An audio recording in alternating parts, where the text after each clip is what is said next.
Okay, now recording example 8, where we're applying two perpendicular reflections. In other words, there is one on the x-axis and one on the y-axis. First one says, from the graph of y equals square root of x, deduce the graph of y equals minus root of minus x. So first step, we could rewrite this. Apparently it's all appeared again. As y equals minus root minus x. We could rewrite that as minus y equals root minus x. Okay, so from there, what does that tell us? That tells us that we have two different reflections. So the minus y tells us we have done it in the x-axis. So we have two reflections, one in the x-axis and one in the y-axis. Now, these can be done in any order.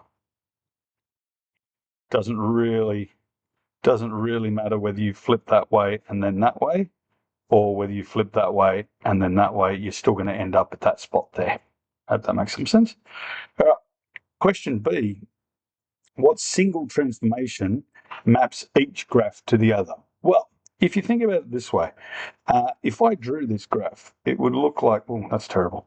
It would look like this, okay? Approximately like that. Okay, so if I then flipped it that way and then flipped it that way, or the other way around, it would end up looking like that, which hopefully you'll be able to see.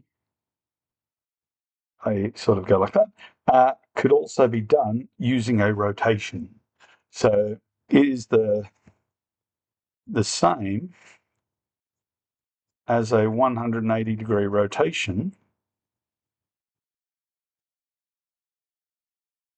about the origin. Okay, question C, domain and range. Okay, so let's have a look at for y equals square root of x.